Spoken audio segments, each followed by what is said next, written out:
Job पर जाने वाली बहू और बेटी का लंच बॉक्स। माँ, आज तुम मेरे लिए नाश्ते में मैगी और पूरी सब्जी बनाकर रख देना। ऑफिस में बहुत भूख लगती है। टी टाइम पर मैगी खा लूंगी और पूरी सब्जी लंच में। माँ, मुझे पूरी मत देना और कल की तरह मुझे सब्जी भी नहीं चाहिए। आज तुम फ्राइड राइस दे दो और साथ में कुछ सलाद और रायता भी दे देना। सर्दी आ रही है और तुझे रायता पीना है। बिल्कुल नहीं दूंगी। तुम लोगों को तो शर्म भी नहीं आती। बूढ़ी माँ अकेली रसोई में सुबह 6 बजे उठकर तुम लोगों की पसंद का लंच तैयार करने लगती है। क्या तुम लोग थोड़ा सा घर के कामों में माँ का हाथ नहीं बटा सकते? अरे भाग्यवान, मेरी चाय बनी या नहीं बनी। और रही तुम्हारे हाथ बटाने की बात, तो हमने हमारे विकास के लिए लड़की देख ली है। तुम लोग भी एक बार जाकर देख लेते तो शादी की डेट भी डलवा देते हैं। फिर बहुत जल्द तुम्हारा हाथ बटाने के लिए तुम्हारी बहू इस घर में आ जाती। हाँ जी, ये बात बिल्कुल सही कह रहे हैं आप। अब तो मुझे बस अपनी बहू के आने का इंतजार है। वो आए तो मुझे आराम मिले। इतना बोलकर आशा अपने पति और बच्चों का लंच पैक करके उन्हें दे देती है। इसी तरह कुछ हफ्ते बीत जाते हैं और एक दिन पूरा परिवार रिश्ते की बात करने के लिए शांति के घर जाता है। अरे बहन, आ गए आप लोग। हम लोग आप ही का इंतजार कर रहे थे। पंडित जी ने शादी की 2-3 तारीखें निकाली हैं। आप लोग बैठिए, कुछ ही देर में तृप्ति के पिता भी आ जाएंगे।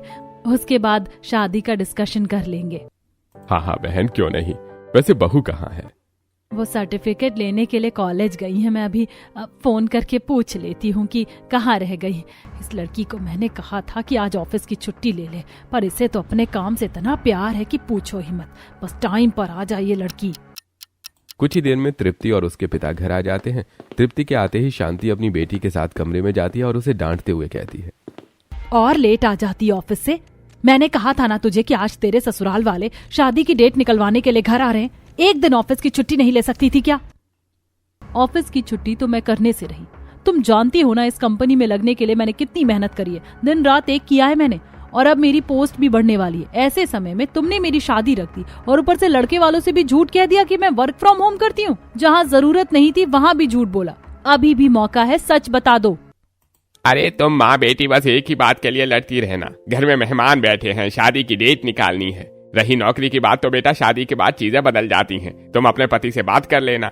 मुझे पूरा यकीन है आजकल के लड़के अपनी बीवी का पूरा साथ देते हैं। विकास तुझे नौकरी करने देगा और देखना, तेरे घर वाले भी कुछ देर बाद अपने आप ही मान जाएंगे। वैसे भी रिश्ते में आटे में नमक जितना झूठ तो चलता ही है ना। सुरेश अपनी बेटी को समझाकर अपनी बीवी के साथ बाहर जाता है और सभी घर वाले अगले ही महीने की शादी की डेट पक्की कर देते हैं। नेक्स्ट मंथ शादी की डेट रखी है। ये तो बहुत अच्छा है। ज्यादा ठंड भी नहीं रहेगी और मुझे ऑफिस से आराम से छुट्टी भी मिल जाएगी। अरे वाह बेटा, तुम भी जॉब करते हो। वैसे अच्छी बात है, आजकल लड़कियों को भी नौकरी करनी चाहिए। सही कहा भाई साहब। और वैसे भी मेरी बेटी ने इस नौकरी के लिए बहुत मेहनत करी है। उसे तो अपना काम से बहुत ज्यादा प्यार है। इसके लिए तो पहले इसका ऑफिस, उसके बाद इसका घर। अच्छा, अब हम चलते हैं, पर मैं आपसे एक बात कहना भूल गई। मुझे अपने घर के लिए घरेलू लड़की चाहिए जो मेरा घर और रसोई संभाल सके। अच्छी बात है कि आपकी बेटी वर्क फ्रॉम होम करती है, पर बहू से कहना कि शादी के बाद काम छोड़ दे। हमारे घर में पैसों को लेकर दिक्कत नहीं है। उसका पति भी काम करता है और नंद भी ऑफिस जाती ही है। जाते हुए आशा ऐसा बात बोल जाती है जिसे सुनकर शांति और सुरेश सोच में पड़ जाते हैं और तृप्ति अपने माता पिता पर नाराज होती है। देख लो, रिश्ते में नमक बराबर झूठ चलता है ना। मेरी सास को तो मेरा वर्क फ्रॉम होम भी नहीं पसंद। शादी के बाद मैं ऑफिस कैसे जाऊंगी? अरे बेटा, तू इतना क्यों सोच रही है? जब तेरी नंद ऑफिस जा रही है तो तुझे कौन रोकेगा? शादी से पहले बहुत सी बातें बोली जाती हैं, पर शादी के बाद बहुत सी चीजें मैनेज भी हो जाती हैं। तृप्ति के बार बार कहने पर भी शांति और सुरेश उसकी एक नहीं सुनते। कुछ ही दिनों में विकास और तृप्ति एक दूसरे से फोन पर घंटों बातें करना शुरू कर देते हैं और यूं ही एक दिन वो दोनों फोन पर बात कर रहे होते हैं। यार, तुम कहाँ इतना बिजी रहती हो? जानती भी हो मैं नौकरी करता हूँ, फिर भी तुम्हारे लिए समय निकाल लेता हूँ। और तुम तो घर में काम करती हो, फिर भी इतना बिजी रहती हो। विकास, मुझे तुमसे झूठ बोलने में अच्छा नहीं लग रहा। माँ पापा ने कहा था कि मैं तुम्हें सच ना बताऊं, पर मैं वर्क फ्रॉम होम नहीं, एक MNC कंपनी में जॉब करती हूँ। अगले साल मेरी पोस्ट बढ़ने वाली है। इस नौकरी और पोस्ट के लिए मैंने बहुत मेहनत करी है। शादी के बाद मैं काम नहीं छोड़ना चाहती। तुम्हारी बहन भी तो काम करती है। प्लीज मुझसे मेरी खुशी मत छीनो। अरे तृप्ति, तुम इतना परेशान क्यों हो रही हो? तुम्हें नौकरी करनी है ना, कर लेना। मैं घर में माँ से बात कर लूंगा, मान जाएंगी वो। हम लोग इतने भी पुराने ख्यालातों के नहीं है और मैं हमेशा तुम्हारे साथ रहूंगा। विकास को सच बताने के बाद तृप्ति को काफी अच्छा लगता है। इसी तरह एक महीना बीत जाता है और बहुत जल्द तृप्ति और विकास की शादी हो जाती है। लो भाभी, सर्दी आते ही घर में बहू भी आ गई। इस सर्दी तो तुम आराम करना, बहू के हाथों का खाना खाना। हाँ हाँ, वो तो मैं खाऊंगी। तुम्हारा भी बेटा जवान हो गया है, तुम भी अपने बेटे की शादी कर लो ताकि तुम्हें भी बहू के हाथों का खाना मिल सके। माँ, आप गृह प्रवेश करवा दो, सारी बातें क्या दरवाजे पर ही खड़ी होकर कर लोगी? भाभी को भी ठंड लग रही होगी। थोड़ी हंसी मजाक करके आशा अपनी बहू का गृह प्रवेश करवाती है। सभी मेहमान और रिश्तेदार अपने अपने कमरे में चले जाते हैं। तभी विकास तृप्ति से कहता है, वैसे तुमने ऑफिस से कितने दिनों की छुट्टी ली है? मैं सोच रहा था क्यों ना हम 3-4 दिन बाद हनीमून के लिए कहीं बाहर चलें। वैसे भी ठंड का मौसम है। ऑफिस से मैंने पूरे 1 महीने की छुट्टी ली है। 20 दिन की छुट्टियां अभी बाकी हैं। जब हम सर्दियों में हनीमून का प्लान कर ही रहे हैं तो क्यों ना ऐसी जगह जाएं जहां स्नोफॉल होती हो।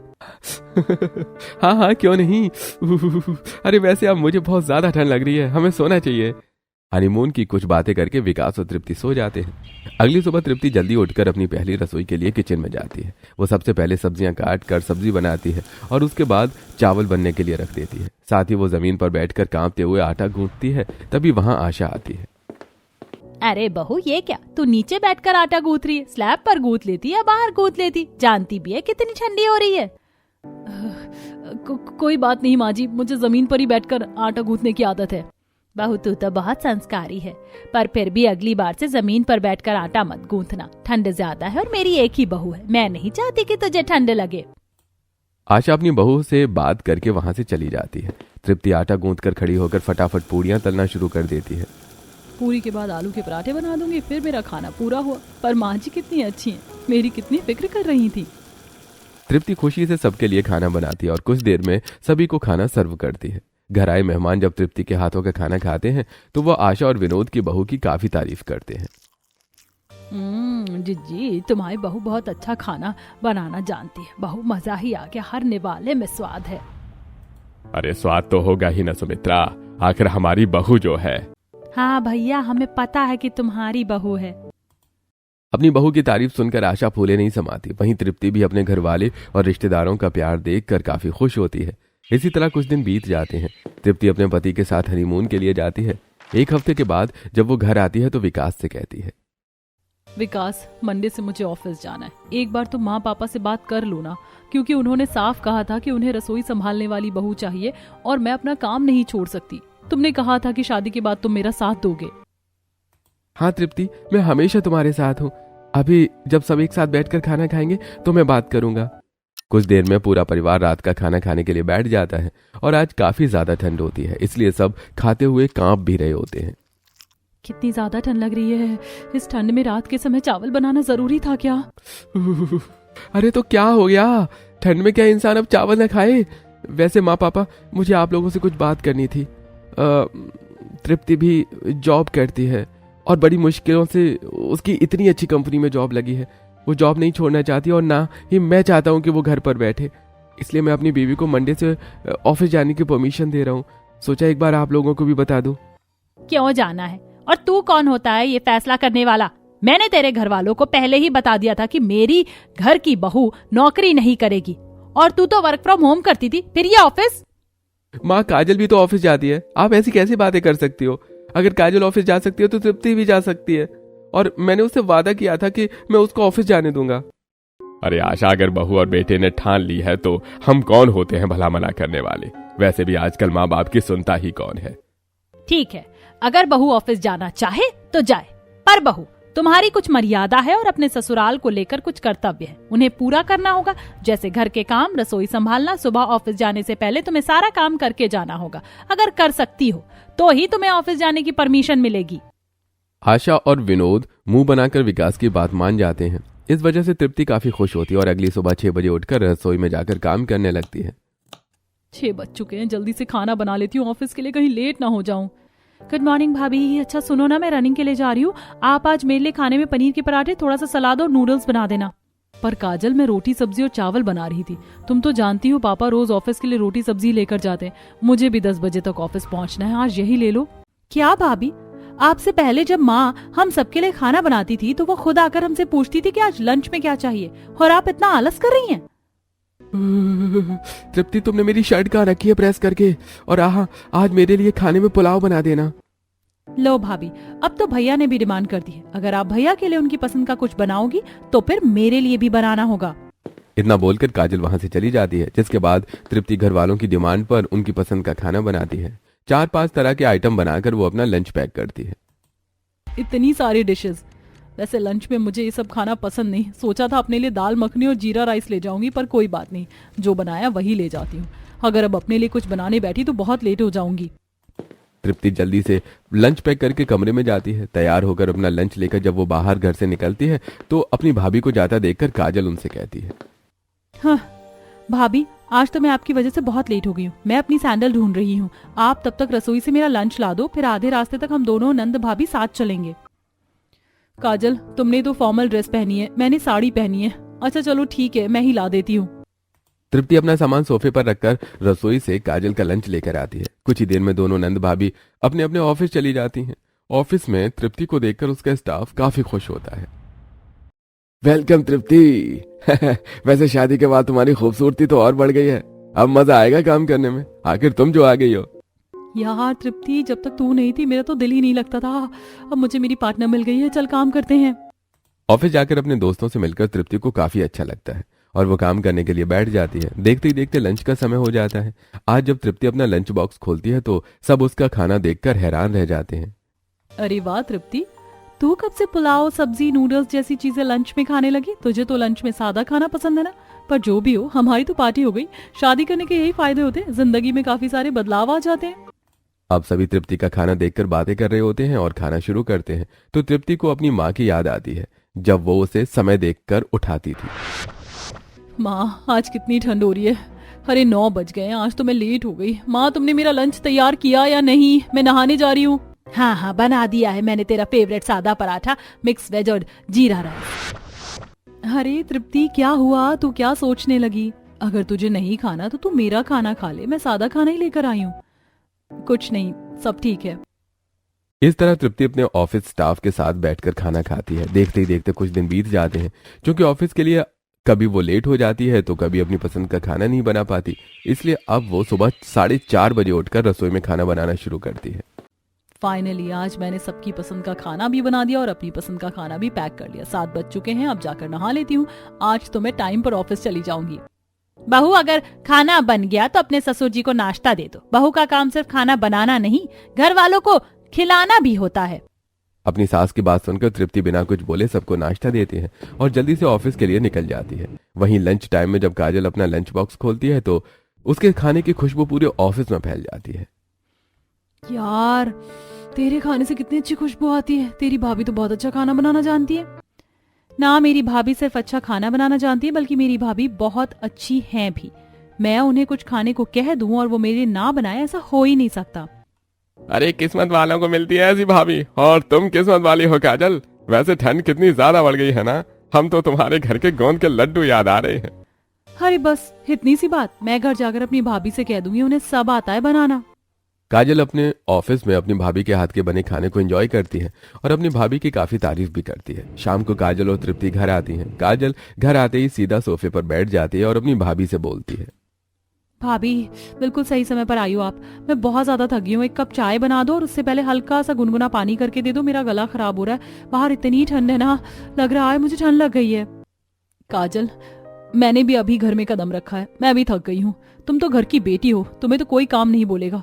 तुम तो अपने कमरे में सीधा जाकर कपड़े बदलकर आराम करोगी, पर मुझे कपड़े बदलकर रसोई में काम करना है। मुझे भी बहुत ठंड लग रही है, मुझे भी जुकाम है। पानी तो तुम खुद भी उठकर ले सकती हो। सही बोलते हैं लोग, भाभी भाभी होती है और माँ माँ होती है। मैं बेकार ही सबके सामने आपकी इतनी तारीफ करती हूँ। मैं कभी भी ऑफिस से घर आती थी तो बिना बोले माँ मुझे मेरी चाय दे देती थी, और जब मैं सुबह ऑफिस के लिए जाती थी तो मेरे हाथों में लंच देती थी। पर आपको तो हर चीज के लिए मुझे बोलना पड़ता है। काजल इतना बोली रही होती है कि तभी आशा भी वहां आ जाती है। बहू, ये मेरे घर में क्या चल रहा है? मैंने तुझे पहले ही कहा था, नौकरी करनी है तो घर भी संभालना होगा। तेरी नौकरी की वजह से मेरे घर के किसी भी काम में या घर के किसी भी सदस्य की खाने की इच्छा नहीं मरनी चाहिए। अपनी नंद और सास की बात सुनकर तृप्ति आंखों में आंसू लिए अपने कमरे में जाती है और कपड़े बदलकर सीधा रसोई में जाकर खाना बनाने लगती है। तभी वहां विकास आता है। क्या हुआ? तुम रो क्यों रही हो? और ये क्या, तुम्हारा शरीर तो तप रहा है, तुम्हें बुखार है क्या? मुझे बुखार हो या मलेरिया, क्या फर्क पड़ता है? मैं तो इस घर की बहू हूं ना। और बहू का काम है घर की चार दीवारी में रहना, रसोई संभालना। संभाल रही हूँ रसोई। कल को अगर मैं मर भी गई ना, फिर भी घर के लोगों को कोई फर्क नहीं पड़ेगा। हर काम मेरी जगह कोई और कर लेगा। पर बहू और बेटी की जॉब में इतना फर्क क्यों? बेटी को इतना आराम और बहू को इतना काम। ऐसा मत बोलो तृप्ति, मैं माँ से बात करूंगा और कल सुबह तुम्हें किसी के लिए भी लंच या नाश्ता बनाने की जरूरत नहीं है। विकास खाना बनाने में तृप्ति की मदद करवाता है और सभी को खाना खिलाकर तृप्ति आराम करने के लिए चली जाती है। सुबह उसकी तबीयत खराब होती है, इसलिए विकास अपनी माँ के पास जाकर कहता है, माँ तृप्ति की तबीयत बहुत खराब है, उसे बुखार है। अभी अभी उसने दवाई ली है और ऑफिस भी जाना है। आज मीटिंग है। आज हम लोगों का लंच आप बना दो। ठीक है बेटा, तू जोरू का गुलाम बनता रहे। माँ बीमार पड़ती है तो कभी पूछने भी नहीं आता। जब तक जिंदा हूँ तब तक कर दूंगी तुम लोगों की सेवा। आशा मुंह बनाकर सीधा रसोई में जाती है और अपने पति, बेटे और बेटी की पसंद का खाना बनाने लगती है। ये लो माँ, मेरा लंच बॉक्स कल शाम को निकालना भूल गई थी। पर ये क्या, आज रसोई में तुम खाना बना रही हो? भाभी कहाँ है? भाभी तेरी पैसा कमाने में बिजी है। ऑफिस जाने के लिए उसकी तबीयत बिल्कुल ठीक है, पर सर्दी में रसोई संभालने में उसकी तबीयत खराब है। मैंने चावल बना दिए हैं, दाल बना दी है, तेरे पापा की सब्जी बना दी है, तेरी पसंद का पास्ता बना दिया है। और बता क्या चाहिए मेरी बेटी को? माँ सब कुछ तो तुमने कर ही दिया। सलाद और रायता भी है, वो भी काट दो और आज कुछ मीठा भी रख देना। अच्छा ठीक है, दूसरे टिफिन में तेरे लिए कुछ मिठाई पैक कर दूंगी। अब जाकर तू नहाकर तैयार हो जा, वरना ऑफिस के लिए लेट हो जाएगी। आशा अपनी बेटी को बहुत ही प्यार से ट्रीट करती है और उसका लंच बॉक्स उसके हिसाब से पैक कर देती है। तो वहीं जब तृप्ति के लंच बॉक्स की बारी आती है तो आशा अपनी बेटी को लंच देते हुए अपनी बहू से कहती है, मैंने तेरे लिए भी खाना बना दिया है, जाकर अपना लंच पैक कर ले। माँ आपने सबका लंच पैक कर दिया, फिर तृप्ति का क्यों नहीं किया? अरे विकास, सुबह सुबह फिर तू बहस करने लग गया। लंच बॉक्स ही तो है, बहू इतना तो कर ही सकती है। वरना आज के जमाने में ऐसी कौन सी सास है जो अपनी बहू को लंच बना कर दे, और वो भी समय पर, जब उसे अपनी बहू का काम करना नहीं पसंद। अगर बहू से दोनों चीजें मैनेज नहीं हो पा रही हैं तो छोड़ देना नौकरी।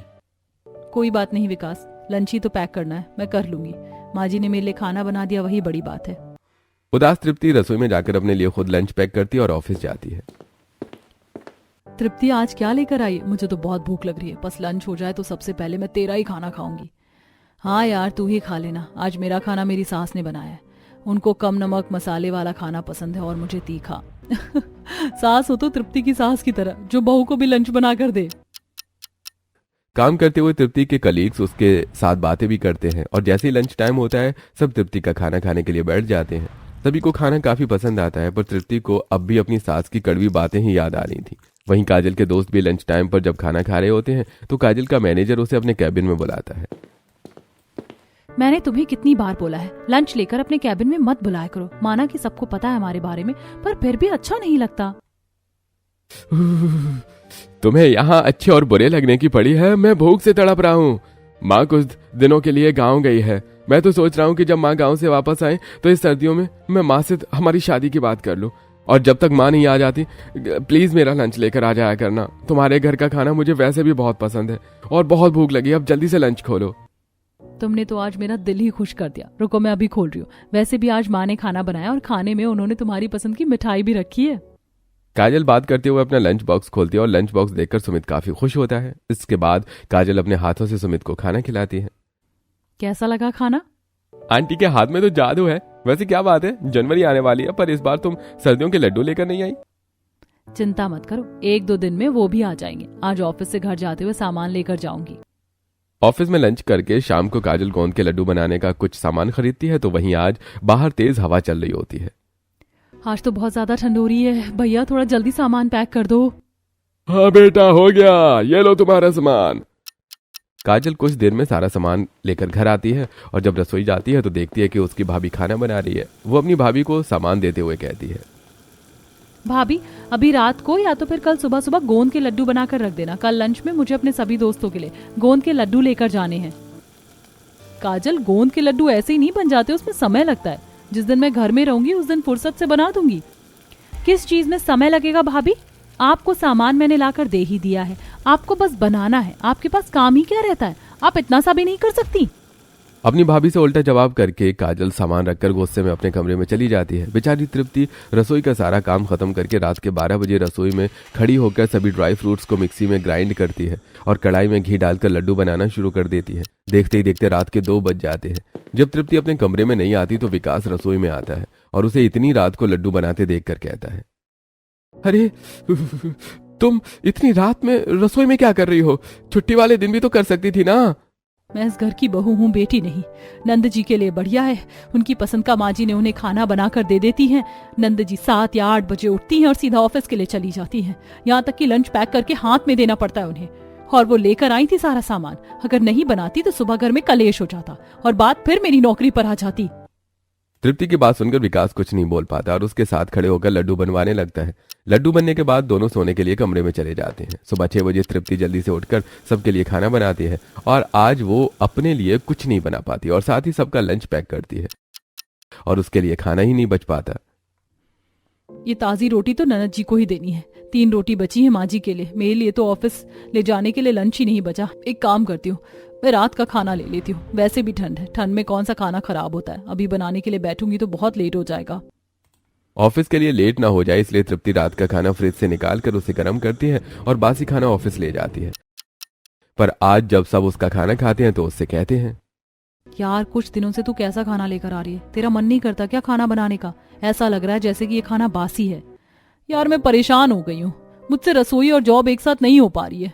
कभी कभी तो दिल करता है कि ससुराल छोड़ दूं या तो फिर ऑफिस छोड़ दूं। वो लोग जानकर मुझे बहुत परेशान करते हैं। इतना बोलकर तृप्ति की आंखें नम हो जाती हैं और वो सभी को अपना दुख बताती है। सभी को उसके बात सुनकर बहुत बुरा लगता है। इसी तरह पूरा 1 महीना बीत जाता है। 1 महीने बाद सुमित काजल के बारे में अपनी माँ को बताता है। सुमित की माँ थोड़े पुराने ख्यालातों की थी, इसलिए जब वो रिश्ता लेकर घर आती है तो आशा से कहती है, दोनों बच्चे एक ही ऑफिस में काम करते, एक दूसरे को पसंद भी करते। मैं तो लव मैरिज के सख्त खिलाफ थी, पर मेरा इकलौता बेटा है। अब बच्चों के सामने तो माँ बाप को झुकना ही पड़ता है। पर बहन जी, मैं शादी से पहले आपको बता दे रही हूँ, आप अपनी बेटी से कहना कि शादी के बाद काम ना करे, क्योंकि मुझे घर संभालने वाली बहू चाहिए, ना कि ऑफिस संभालने वाली। बहन जी, हम आपकी रिस्पेक्ट करते हैं, पर काम करना मेरी बेटी का पैशन है। अगर वो नौकरी छोड़ देगी तो जिएगी कैसे? उसके लिए सब कुछ उसकी जॉब है और ऐसी बड़ी बड़ी कंपनियों में लड़कियां बड़ी मेहनत से लग पाती हैं। मेरी बेटी ने बहुत मेहनत करी है। आपका कहना बिल्कुल सही है भाई साहब, पर मेरे घर में मेरे अलावा और कोई नहीं, और मैं नहीं चाहती कि मेरी बहू ऑफिस से घर और घर से ऑफिस करे। आपकी भी एक बहू है, आप लोग भी समझ सकते हैं। बाकी आप लोग एक बार अपनी बेटी से बात करके अपना फैसला मुझे सुना देना। अभी मैं चलती हूँ। अर्चना अपना फैसला सुनाकर चली जाती है। जब इस बारे में काजल को पता चलता है तो वो अपने घर वालों से काफी नाराज होती है। माँ पापा, वो अपनी बात रखकर चली गई और आपने कुछ भी बोला नहीं। मैं नौकरी नहीं छोड़ने वाली। बेटा तू चिंता मत कर, मैं फिर से बात करूंगी। तुझे अपनी नौकरी छोड़ने की जरूरत नहीं है। मेरी बेटी इतनी मेहनत से नौकरी कर रही है, घर में वो लोग एक नौकरानी भी तो रख सकते हैं। माँ, काजल मेरी बहन है और मैं नहीं चाहता कि काजल ऑफिस और घर दोनों एक साथ संभाले। या तो अपनी नौकरी छोड़े, पर शायद आप भूल रहे, मेरी बीवी ने बड़ी मुश्किल से जॉब पाई है, पर आप लोगों को उसके काम की बिल्कुल भी कदर नहीं है। आप लोग जानबूझकर उसे परेशान करते हैं ताकि वो खुद अपनी नौकरी छोड़ दे। अपनी बेटी की नौकरी पर बात आई तो आप लोग तिलमिला उठे, जबकि वही सोच तो आपकी भी है अपनी बहू को लेकर। विकास तो बिल्कुल सही कह रहा है। हमने बहू और बेटी की जॉब में इतना फर्क किया कि हम भूल ही गए कि बहू भी किसी के घर की बेटी है। उसे भी कितना बुरा लगा होगा जब अपनी बेटी की बात आई तो हम लोग तिलमिला उठे। पर मैंने फैसला कर लिया है, मेरी बेटी शादी के बाद भी नौकरी करेगी और अब तुम भी आराम से ऑफिस जा सकोगी, बिल्कुल काजल की तरह। आशा, अगर तुमसे काम नहीं होता तो घर में एक नौकरानी रख लो, पर मेरे लिए मेरी बहू और बेटी एक बराबर ही होंगी। जब बात अपनी बेटी की नौकरी की आती है तब आशा और विनोद को अपनी गलती का एहसास होता है और वो लोग तृप्ति को समझते हैं और काफी समझाने पर अर्चना भी मान जाती है और बहुत जल्द काजल की शादी हो जाती है।